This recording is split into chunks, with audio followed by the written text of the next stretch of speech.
Midori no Katana Project, sebuah aktualisasi dari Patmo Adi bersama para mahasiswa sastra Jepang dan pendidikan bahasa Jepang, Fakultas Ilmu Budaya, Universitas Brawijaya, mempersembahkan Rashomon, karya Yunosuke Akutagawa, diangkat, ditulis untuk karya pentas oleh Johan Anasution.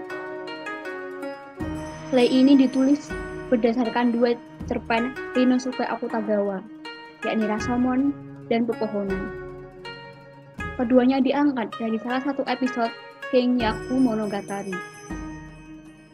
Persamaan di dalam cerpen ini, yakni sama-sama berpangkalan humanisme, sebagaimana dasar jiwa si pengarang. Inilah alasan yang kuat untuk menggabungkan keduanya dalam play ini, di samping alasan-alasan lain. Johan Anasution. Pemeran Kanazawa no Takehiko diperankan oleh Vito Widiharto, sastra Jepang. Masage diperankan oleh Milenia Miki Osanai, sastra Jepang. Tajo Maru diperankan oleh Rocky Suharyanto, pendidikan bahasa Jepang. Pendeta Buddha diperankan oleh Aisyah Bellatrix, sastra Jepang. Penebang kayu diperankan oleh Siti Huzaima, pendidikan bahasa Jepang. Dan perempuan tua diperankan oleh Rizky Aulia Putri Nugrahani, sastra Jepang.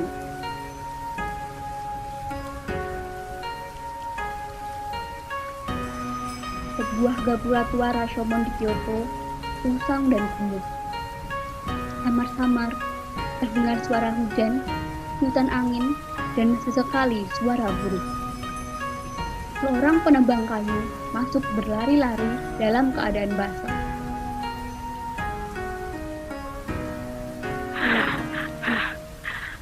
Hujan tak mau berhenti juga. Jahanam. Aku terpaksa berteduh di sini. Suasana di tempat ini sungguh mencekam. Aku dengar gapura ini sekarang jadi sarang pencuri dan perampok. Kalau begitu aku harus berhati-hati. Siapa tahu dia bermaksud jahat padaku. Penebang kayu memperbaiki letak kapaknya. Ini benar-benar tempat seram. Aku dengar mereka membawa mayat-mayat ke sini untuk dibuang. Kalau siang kawanan burung-burung gagak masuk ke sini untuk menghabiskan sisa bangkai. Entah dari mana mereka terbang berputar-putar di sekitar balok hubungan gapura. Heran. Belakangan ini kawanan burung gagak itu tak kelihatan. Mungkin saja karena hujan sejak pagi atau larutnya waktu. Penebang kayu melompat tiba-tiba karena kaget ada orang yang datang. Siapa kau? Bersuara! Bersuara! Kalau tidak kau kubunuh. Tunggu dulu. Jangan bunuh aku. Aku pendeta.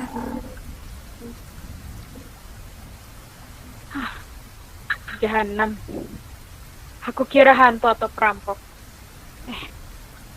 Maafkan aku, Tuan Pendeta. Tak ada yang paling kejam kalau pendeta pun sempat terbunuh. Kemaafkan kau. Memang wajar kau merasa takut. Sendirian di tengah hujan, di gapura sepi seperti ini. Tuan Pendeta, aku hanya seorang penebang kayu. Aku sungguh takut.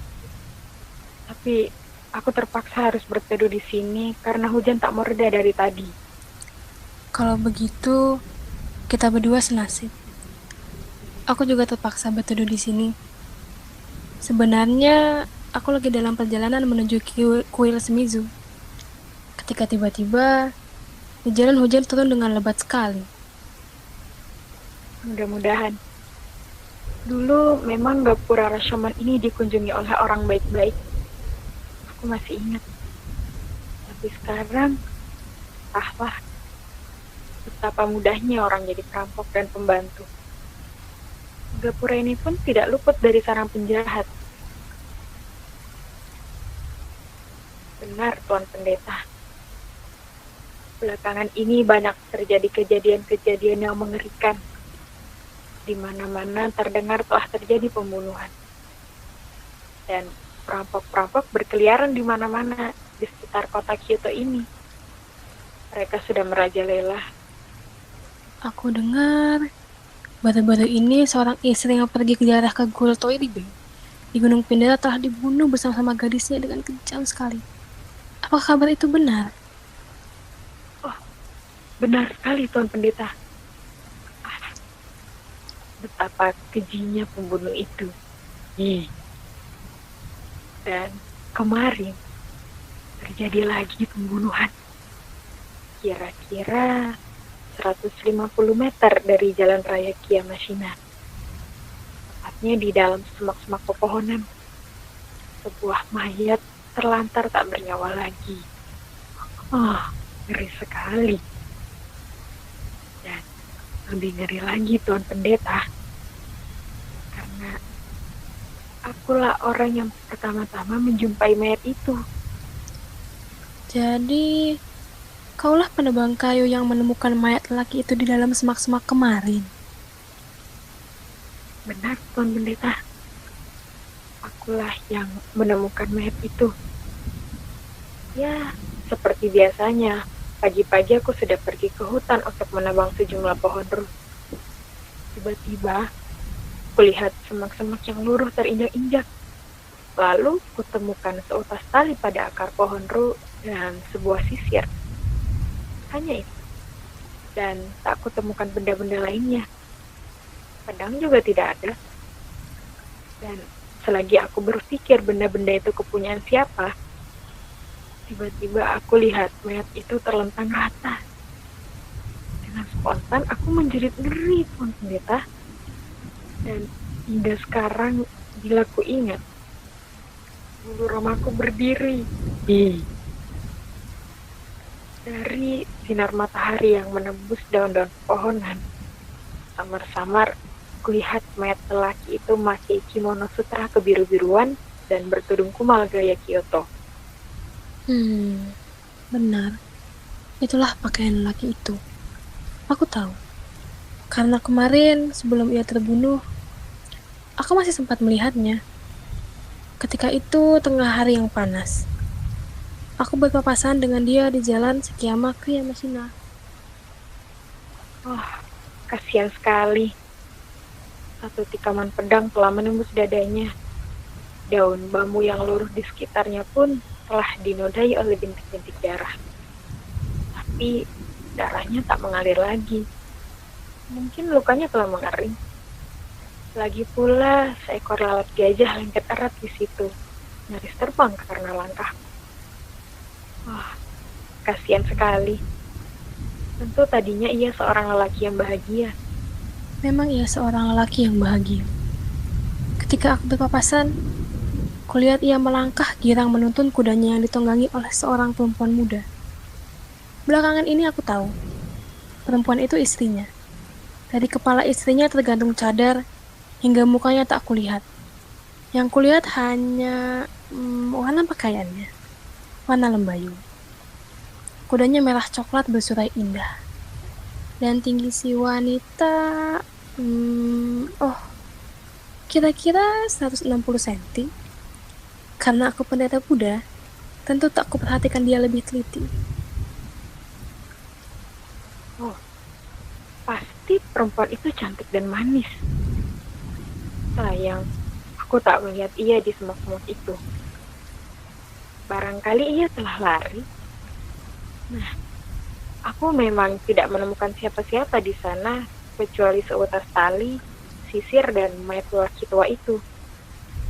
Aku juga tidak menemukan kudanya yang bersurai indah seperti Tuan Pendeta ceritakan. Tidak. Bagi manusia sudah cukup sulit ke situ, apalagi bagi kuda. Jadi kau tidak menemukan pedang, busur, dan panah-panahnya ya? Tentu ada orang yang telah mengambilnya. Mungkin pembunuhnya sendiri. Aku lihat sendiri padahal. Lelaki malang itu bersediakan pedang, busur, dan panah. ada kurang lebih 20 panah cadangan dalam wadahnya. Dia sepertinya seorang samurai dari Kokufu. Tidak, aku tidak menemukan senjata-senjata itu. Tapi rupanya sebelum dibunuh, ia telah bertempur. Sebab rumput dan daun-daun bambu yang gugur itu terinjak-injak di sekelilingnya. Tapi bagaimana kejadian yang sebenarnya? Entahlah.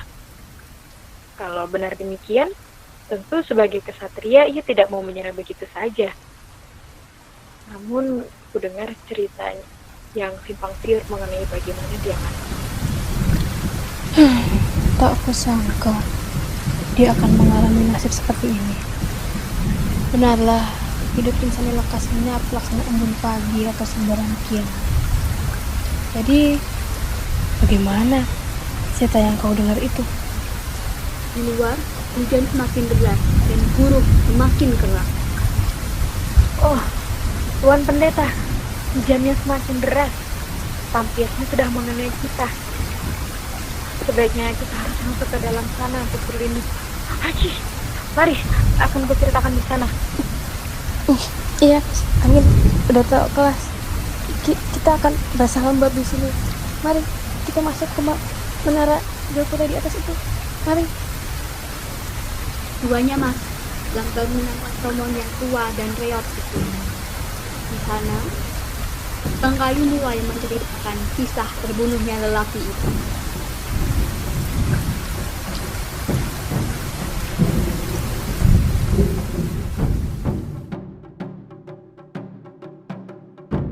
Benar, akulah yang telah membunuh laki itu.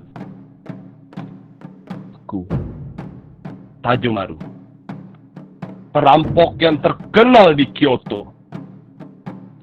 Sekarang ini, aku tak akan merahasiakan apapun. Bagiku, membunuh bukanlah soal membawa akibat besar. Seperti yang Tuan sangka, ini adalah pekerjaan yang gampang. Tapi, apakah aku satu-satunya orang yang suka membunuh? Tidak, tuan-tuan. Tuan-tuan juga suka membunuh orang. Ya, memang tuan-tuan membunuh tidak menggunakan pedang. Tapi, tuan-tuan membunuh dengan kuasaan, dengan uang. Bahkan, terkadang tuan-tuan membunuh dengan alasan hendak mencari kebaikan baginya. Memang benar, mereka tak luka mengucur darah. Ya, mereka dalam keadaan sehat. Namun, tuan-tuan tetap membunuhnya. Apa bedanya? Memang sulit untuk mengatakan siapa yang lebih berdosa. Aku atau tuan-tuan. Sekarang, polisi telah menangkapku. Ketika aku terjatuh dari kuda di jembatan Awataguchi. Oh, kuda itu. Mereka menyiksaku. Tapi ingatlah, siksaan bagaimanapun tidak akan buatku mengakui apa yang tidak aku ketahui. Aku tahu, kepalaku akan digantung dengan rantai. Jadi, jatuhkan saja padaku hukuman seberat-beratnya. Gantung saja. Gantung.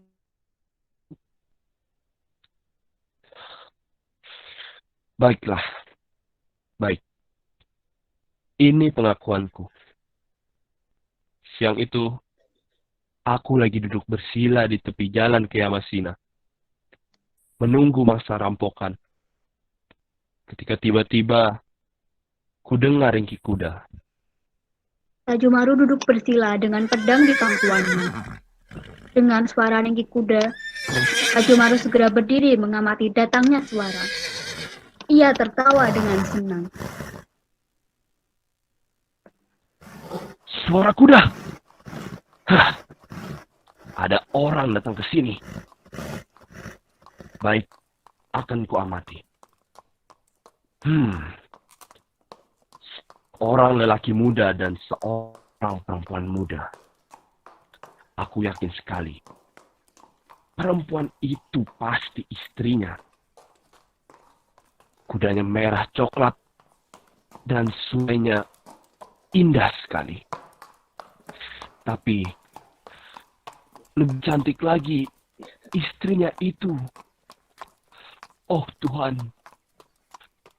cadar wajahnya diangkat angin. Oh, alangkah cantiknya dia. Suci dan halus seperti bodhisattva. Aku heran. Perasaan apa ini? Rasanya aku ingin memiliki perempuan itu. Kalau begitu, akan aku tangkap saja dia. Tapi itu berarti aku harus lebih dulu membunuh suaminya. Baiklah, akan kubunuh saja suaminya. Asal aku bisa memperolehnya. Itu hanya perkara gampang. Tapi lebih baik kalau kutangkap perempuan itu tanpa membunuh suaminya. Kalau begitu, akan kucoba menipu suaminya. Takehiko berjalan, sementara Mesage duduk di atas kuda itu. Pada suatu tempat yang rindang, mereka berhenti. Takehiko mengikat kuda pada suatu pohon di sana. Lalu dia dan Mesage duduk beristirahat. Konyong-konyong Tajomaru menyapa mereka. Selamat siang, Tuan. Selamat siang. Tak kami sangka, di jalan yang sunyi ini akan bertemu dengan saudara. Saya Tajomaru, Tuan. Seorang penduduk di sekitar sini. Tentunya Tuan sedang dalam perjalanan ke Yamashina. Benar sekali. Tapi kami ingin beristirahat sebentar. Di sini sangat dingin. Karena pepohonan yang lebat ini. Oh, ya. Kuda kami di sana diikat tak mengapa bukan? Istirahatlah, Tuan, sejenak. Ini adalah tempat yang baik untuk beristirahat. Dan tentang kuda, biarkan saja kuda itu mengunyah rumput sesukanya. Lihatlah, betapa senangnya kuda-kuda itu. Kami tak menyangka akan bertemu dengan orang ramah dan baik seperti Anda. Kami senang sekali berdengan saudara. Saya juga senang, Tuan. Bahkan, kalau tidak keberatan, saya bersedia menemani Tuan dalam perjalanan ini. Terima kasih. Kami tentu tidak keberatan. Orang-orang yang lewat di sini selalu saya temani. Oh ya, tentu Tuan seorang samurai. Tuan memiliki pedang yang bagus, juga busur dan panah. Boleh saya lihat sebentar? Takehiko menyerahkan pedangnya. Boleh. Aku dari Kokufu di Provinsi Wakasa. Rupanya saudara tertarik kepada pedangku. Tajomaru mengembalikan pedang itu. Pedang itu mengingatkan saya kepada pedang-pedang yang saya simpan di dalam pepohonan di balik gunung itu. Pedang-pedang kuno yang bagus, dan juga cermin-cermin yang sangat indah. Hah? Pedang dan cermin yang bagus-bagus? Barang-barang yang begitu berharga? Dari mana kau peroleh? Dan di balik gunung mana kau pendam? Sebulan yang lalu, saya temui sebuah tanggul tua di gunung sebelah sana. Saya berpikir, tentu di dalamnya ada tersimpan harta karun. Dengan segera, tanggul tua itu saya gali. Dan benarlah, saya menemukan banyak min dan pedang yang bagus. Bahkan, lebih bagus dari pedang tuan. Lalu, barang-barang itu saya pendam di dalam pepohonan di dekat gunung itu juga. Bodoh! Mengapa barang-barang itu dipendam? Orang banyak yang mau membelinya. Di kota, barang-barang itu laris dalam sekejap saja. Selama ini, saya memang tidak tahu. Tapi, sekarang saya ingin menjualnya kepada siapa saja yang ingin belinya. Biarlah saya jual dengan harga yang murah. Kalau begitu, biarlah aku saja yang membelinya.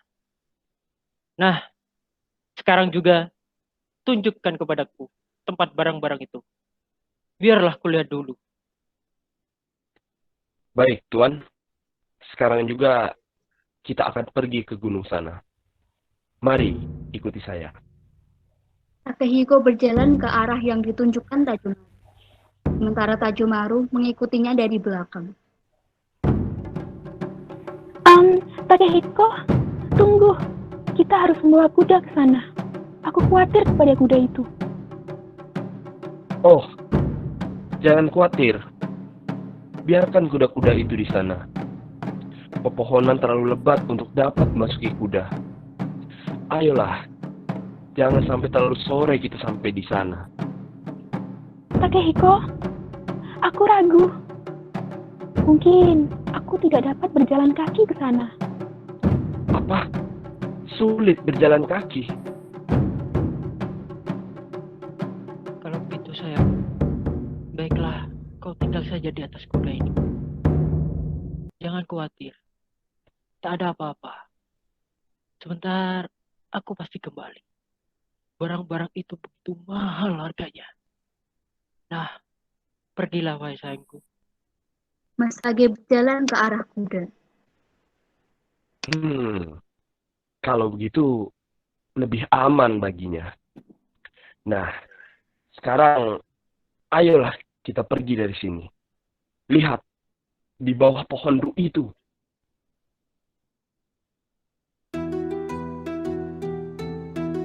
Keduanya berjalan beberapa langkah. Tetapi tiba-tiba, Tajomaru menyergap Takehiko dari belakang. Mereka bergulingan, bergulat. Tajomaru memukul dagu Takehiko. Takehiko pun tak berdaya. Tajomaru mengikat Takehiko dengan tali yang selalu dibawanya. Takehiko, lelaki yang malang itu, tersadar, lalu berteriak dan meronta-ronta. Bangsat! Penipu! Tolong! Tolong! Tajomaru menyumbat mulut Takehiko dengan daun-daun bambu yang gugur. Takehiko tinggal meronta-ronta. Melihat itu, Tajomaru melompat-lompat, tertawa kegirangan. Hahaha. Karena tamak, kau tinggalkan istrimu sendirian di sana. Kau tamak, tapi bodoh. Kau tertipu.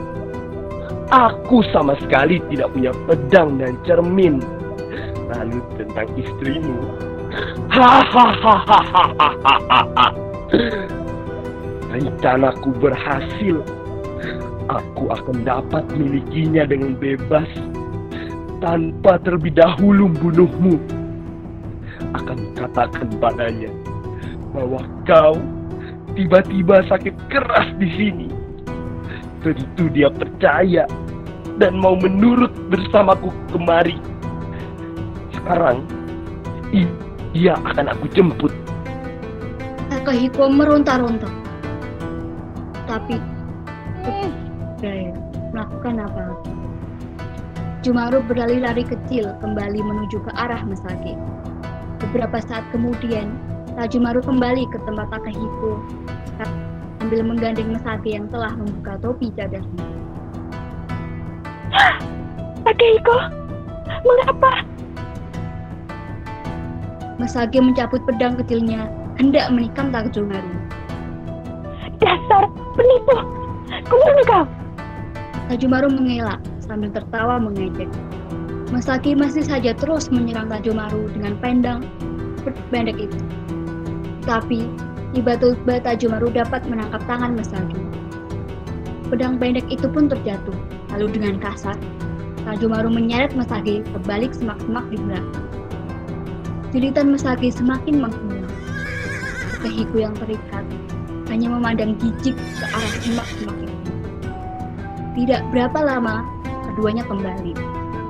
Tajumaru tertawa puas. Hahaha. Terima kasih banyak.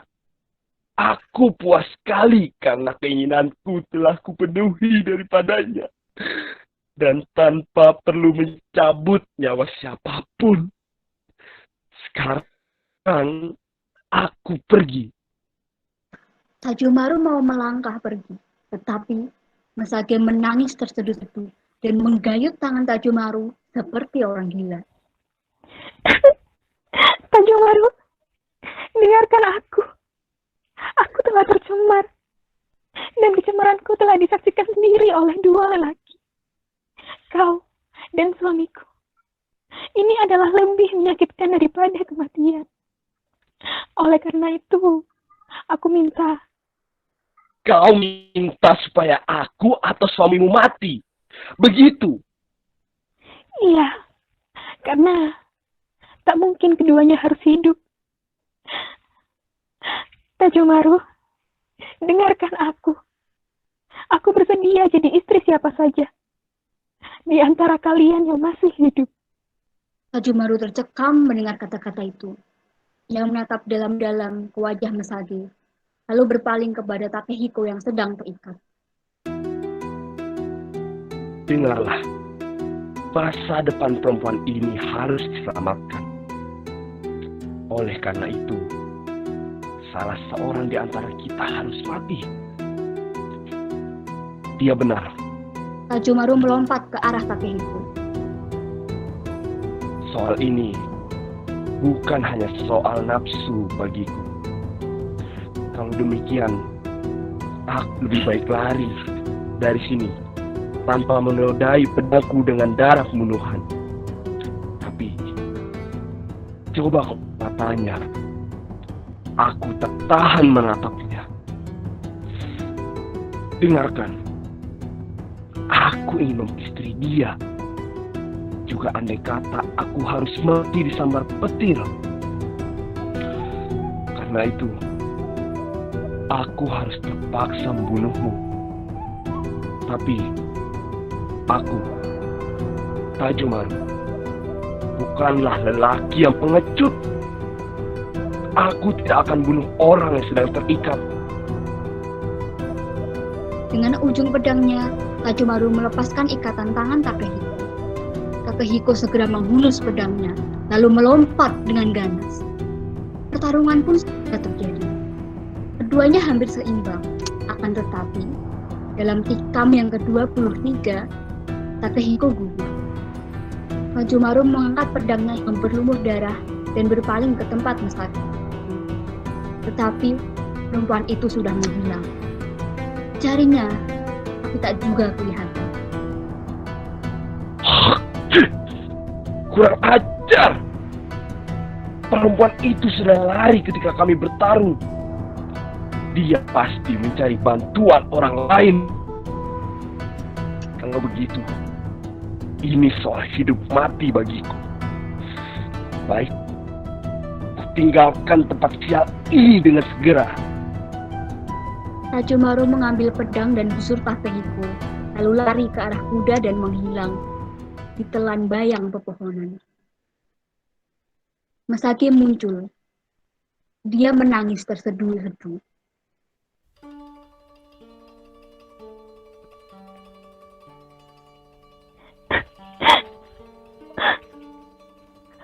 Tuan, apa lagi yang dapat kubuat? Telah kutikam kerongkonganku dengan pinggang kecil. Telah kulemparkan diriku dalam kelam di kaki gunung. Dan telah kucoba bunuh diri dengan banyak cara lagi. Tetapi, aku tak punya tenaga untuk mati. Aku tak mampu mengakhiri nyawaku. Aku masih hidup dalam kecemaran. Aku yang tak berguna ini tentu telah ditinggalkan oleh Dewi Kuanon yang paling ramah. Karena itu, inilah pengakuanku. Dan inilah juga siksaan batinku. Aku telah diperkosa oleh perampok itu. Dan aku sendiri yang telah membunuh suamiku. Masage mengeras, lalu berangsur-angsur lenyap. Takehiko terlihat terikat tak berdaya. Tajomaru berjalan ke arah Takehiko sambil menggandeng Masage dari belakang. Tajomaru tertawa keras mengejek.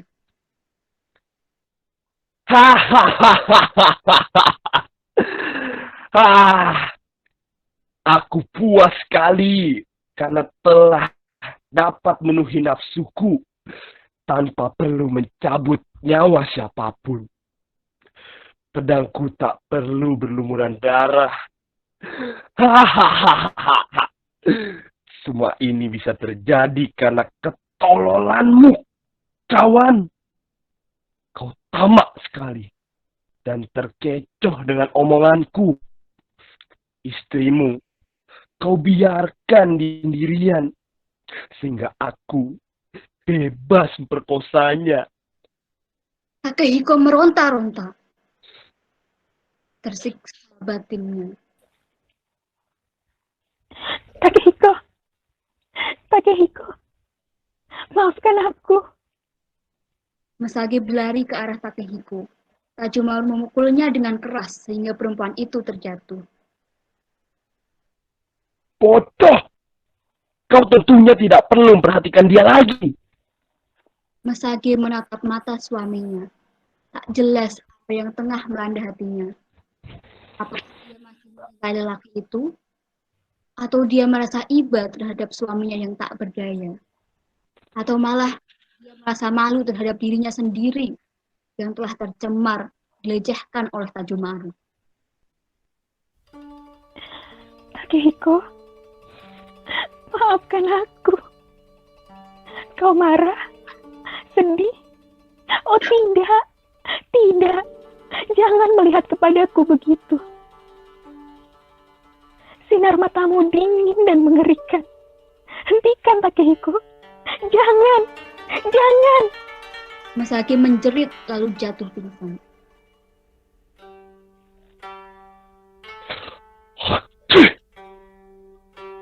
Ini tempat sial.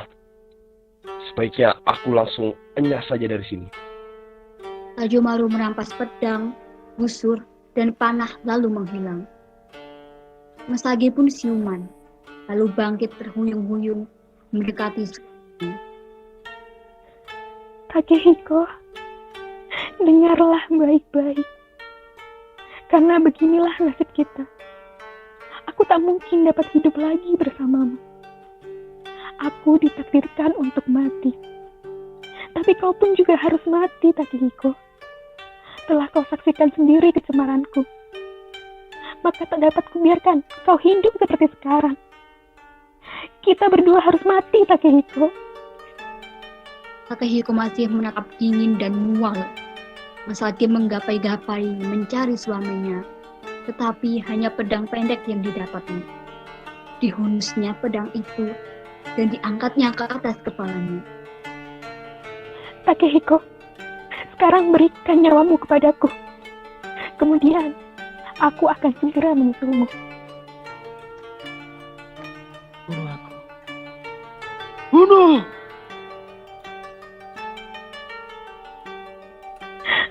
Takehiko, maafkan aku. Aku harus membunuhmu. Harus.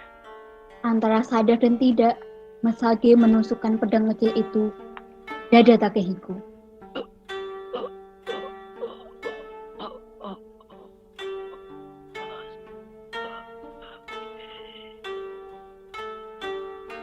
Masage tersimpuh lemah di depan suaminya yang malang itu.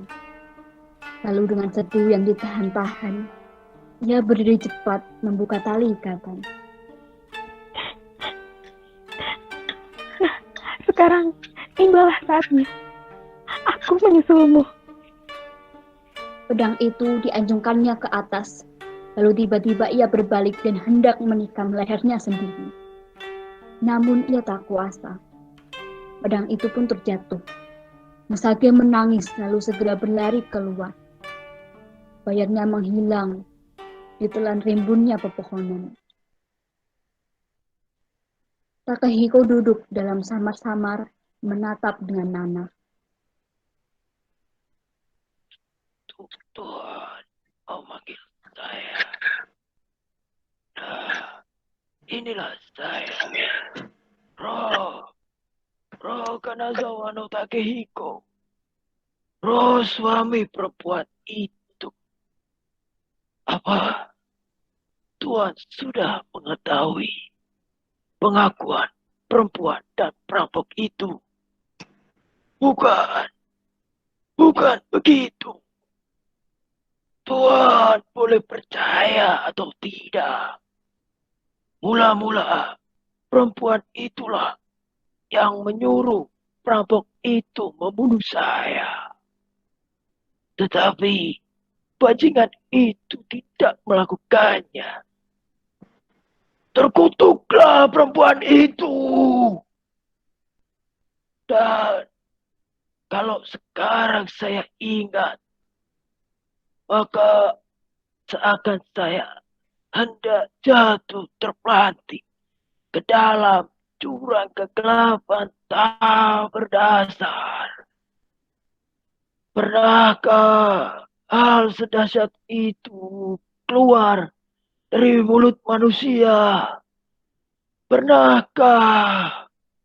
Biarpun sekali saja kata-kata terkutuk demikian melucut telinga manusia. Biarpun sekali saja. Hei terkutuk!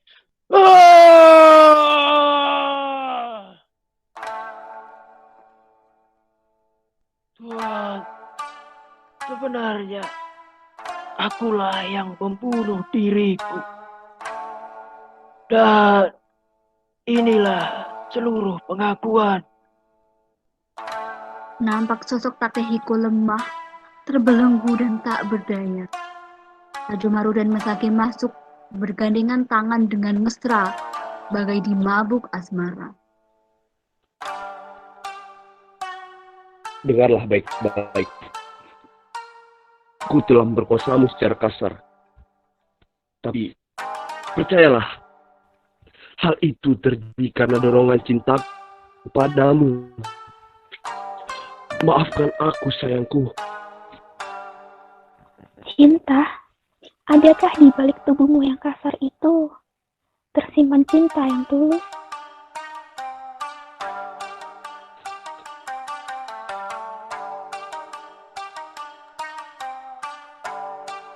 Itulah, soal ini bagiku bukanlah sahih, tapi lebih dari itu.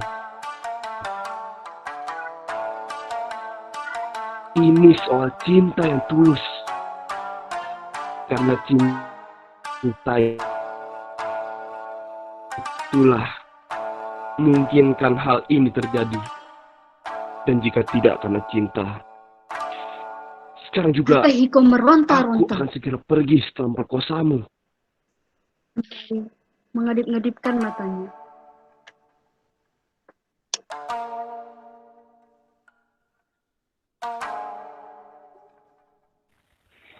Jangan pergi, jangan pergi. Aku tidak Kau akan harus pergi. bertanggung jawab.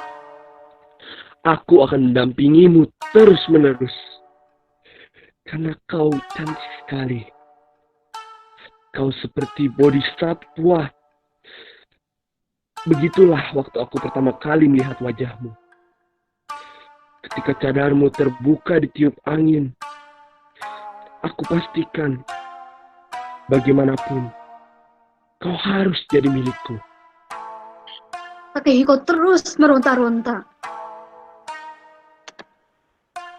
Terbakar oleh amarah dan cemburu.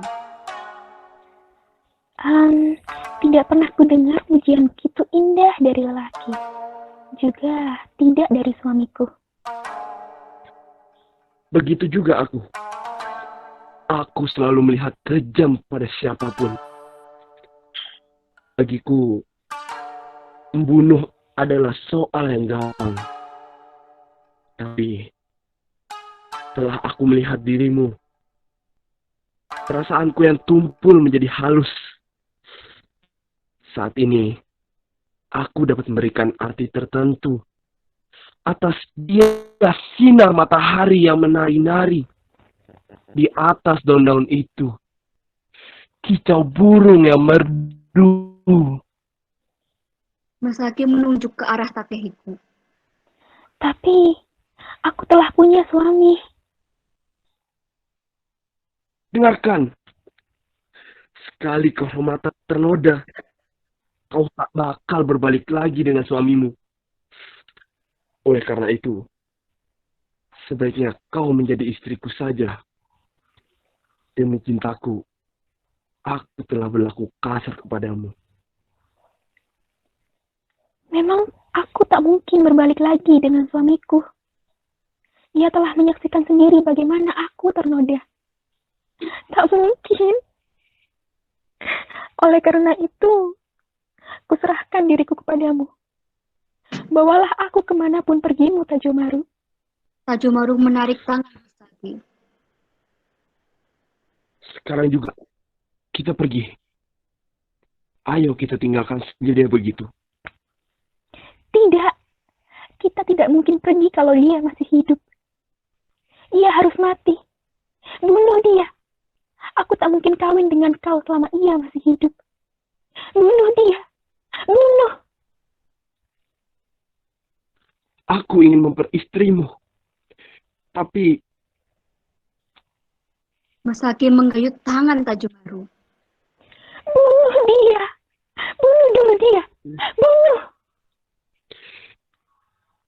tidak. Tidak. Oh, Tajomaru memukul Masaki sampai rubuh.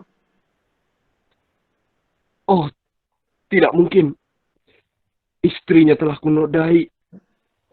Aku tak sanggup untuk membunuhnya. Bunuh. Bunuh dia. Bunuh dia. Bunuh. Tajomaru menyilangkan tangannya, mendekati Takehiko. Hei kau, ingin kuapakan dia? Dibunuh atau diselamatkan? Kau cukup menganggukkan kepalamu saja. Bunuh! Masaki menjadi bimbang. Kemudian tiba-tiba ia bangkit lalu lari menghilang. Tajomaru tak dapat menangkap tangannya lagi. Ah, kurang ajar! Ia tentu mencari bantuan. Tajomaru mengambil pedang, busur, dan panah Takehiko. Lalu memutus ikatan tangan Takehiko. Sekarang nasibku menyusul. Aku harus segera menghilang dari sini. Tajomaru berlari ke arah Masaki, kemudian lenyap. Takehiko berdiri pelan terhuyung-huyung. Terkutuk. Ah! Terkutuk. Takehiko ngeri mendengar suaranya sendiri. Perlahan, dia kemudian memungut pedang kecil dan mengamatinya.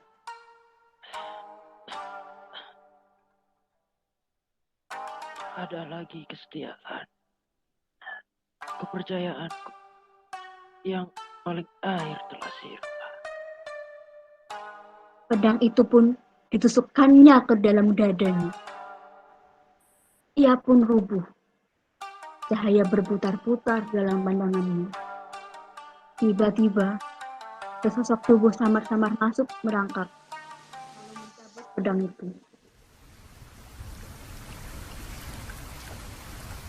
Begitulah cerita yang kudengar, Tuan. Tapi, ngomong-ngomong, tempat ini mengerikan juga, Tuan. Dan bau busuk ini. Astaga. Kita harus cepat keluar dari sini. Ayo, aku tak ingin tinggal lebih lama di sini. Tunggu. Hujan belum juga reda. Lihatlah keluar. Masih hujan. Apa yang kita lihat di dalam tadi memang sungguh-sungguh mengerikan. Aku tak pernah melihatnya lagi. Mayat-mayat yang terserak di lantai membusuk begitu saja. Dengan tangan-tangan menjulur dan mulut-mulut yang terbuka kaku. Dan mayat-mayat tergeletak telanjang, kepala-kepalanya gundul tak berambut. Kenyataan ini membenarkan desas-desus selama ini. Gerbang Rashomon ini telah menjadi tempat pembuangan mayat-mayat. Pantas saja orang-orang takut mendekati kemari. Apalagi kalau malam hari di tengah hujan lebat seperti ini. Sebagian besar mayat-mayat itu mayat-mayat perempuan. Entahlah dari mana mereka dibuang kemari. Barangkali saja mereka diperkosa lebih dulu sebelum dibunuh. Oh, alangkah menyedihkan, Tuan Pendeta. Benar, alangkah menyedihkan. Tadinya mereka adalah makhluk-makhluk yang berharga. Tapi sekarang dibuang dan tergeletak menjadi bangkai-bangkai yang busuk. Oh, kukira pembunuhan yang kusaksikan di Jalan Raya Kiamat kemarin sudah sangat mengerikan. Kiranya mayat-mayat di gerbang ini lebih mengerikan lagi. Perempuan tua tiba-tiba muncul di gerbang. Di tangannya terdapat segulung rambut wanita. Ia terkejut melihat kedua orang itu. Ia hendak lari keluar, tetapi penebang kayu menahannya dengan kasar. Hei, tunggu. Jangan lari. Siapa kau? Hah? Apa kerjamu di dalam gerbang?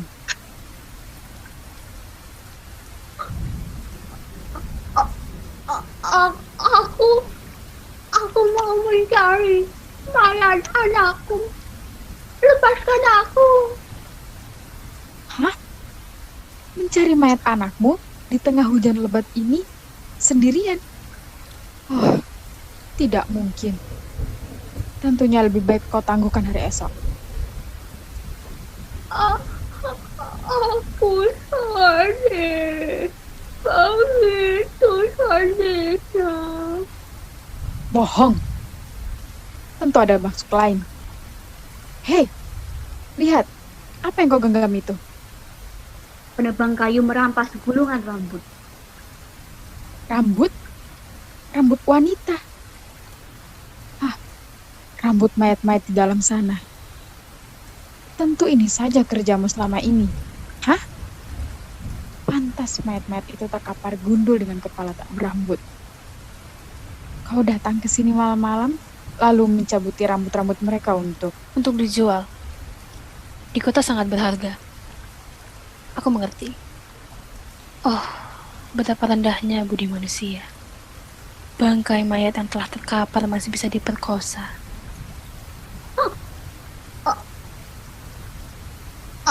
Aku terpaksa. Kemiskinan ini telah memaksa aku untuk... Oh, kau lebih kejam dari pembunuhnya. Dengan marah, penebang kayu mendorong tubuh perempuan tua itu.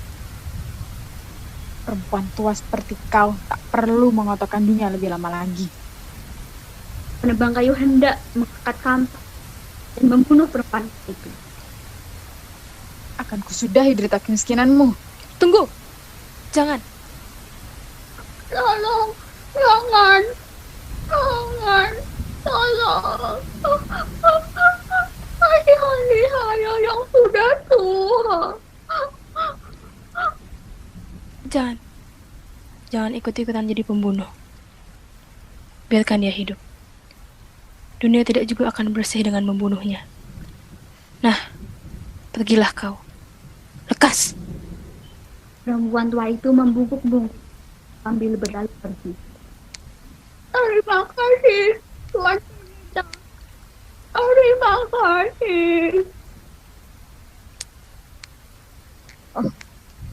Tuan Pendeta telah mencegahku dari ikut-ikutan membunuh. Tangan ini nyaris menjadi tangan pembunuh. Oh, tidak akan. Mayat-mayat di dalam sana telah merasai jiwaku, Tuan Pendeta. Tuan Pendeta, apakah dosa mereka? Sehingga mereka harus mengakhiri hidup dengan begitu memilukan. Budi manusia sudah demikian kotornya. Perbuatan dosa telah menjadi pekerjaan sehari-hari. Sekarang pengertian dosa telah kabur. Oh, tak mungkin kita bertanya-tanya lagi tentang dosa. Maksud Tuan Pendeta, peri kemanusiaan telah hilang.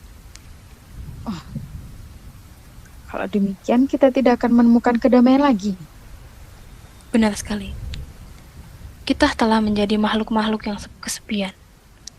Sepi, karena kita merindukan keluhuran dan kemanusiaan. Kita berada di dalam sepi itu terus-menerus. Kejadian-kejadian yang kusaksikan sendiri ini tak akan dapat kulupakan. Pembunuhan di jalan ke Yamashina, mayat-mayat busuk di Benara, gerbang tua Rashomon, dan juga perempuan itu. Dan kejadian-kejadian itu barulah sekelumit dari rangkaian yang sejenis yang terjadi di dunia. Rangkaian dari yang telah terjadi dan akan terus-menerus terjadi. Besok atau lusa. Tidak ada yang tahu. Gerbang tua ini telah menimbulkan mimpi yang buruk.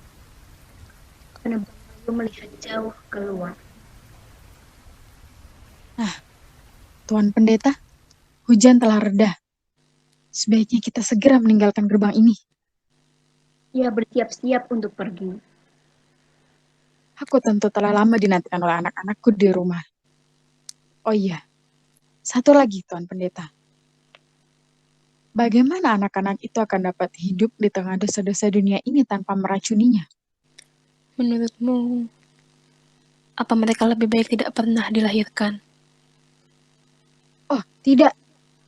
Jika demikian, aku harus segera menyelamatkan mereka. Ia berlari lalu menghilang di balik pepohonan. Betapa sepinya manusia ini. Pembunuhan terjadi di mana-mana. Dan tak usah kita bertanya lagi siapakah pembunuhnya. Orang begitu gampang membunuh. Dan begitu gampang pula membuat alasan-alasan bagi pembunuhan itu. Pelan-pelan, pendeta berjalan pergi. Gerbang tua Rashomon tetap menyimpan api dan menjadi saksi bisu atas nyawa-nyawa manusia lenyap tanpa arti. Selesai. Diketik ulang oleh kelompok Peron Surakarta 2 Desember 2007. Diedit kembali oleh Patmo Adi untuk Midori no Katana Project FIBUB 4 Agustus 2020.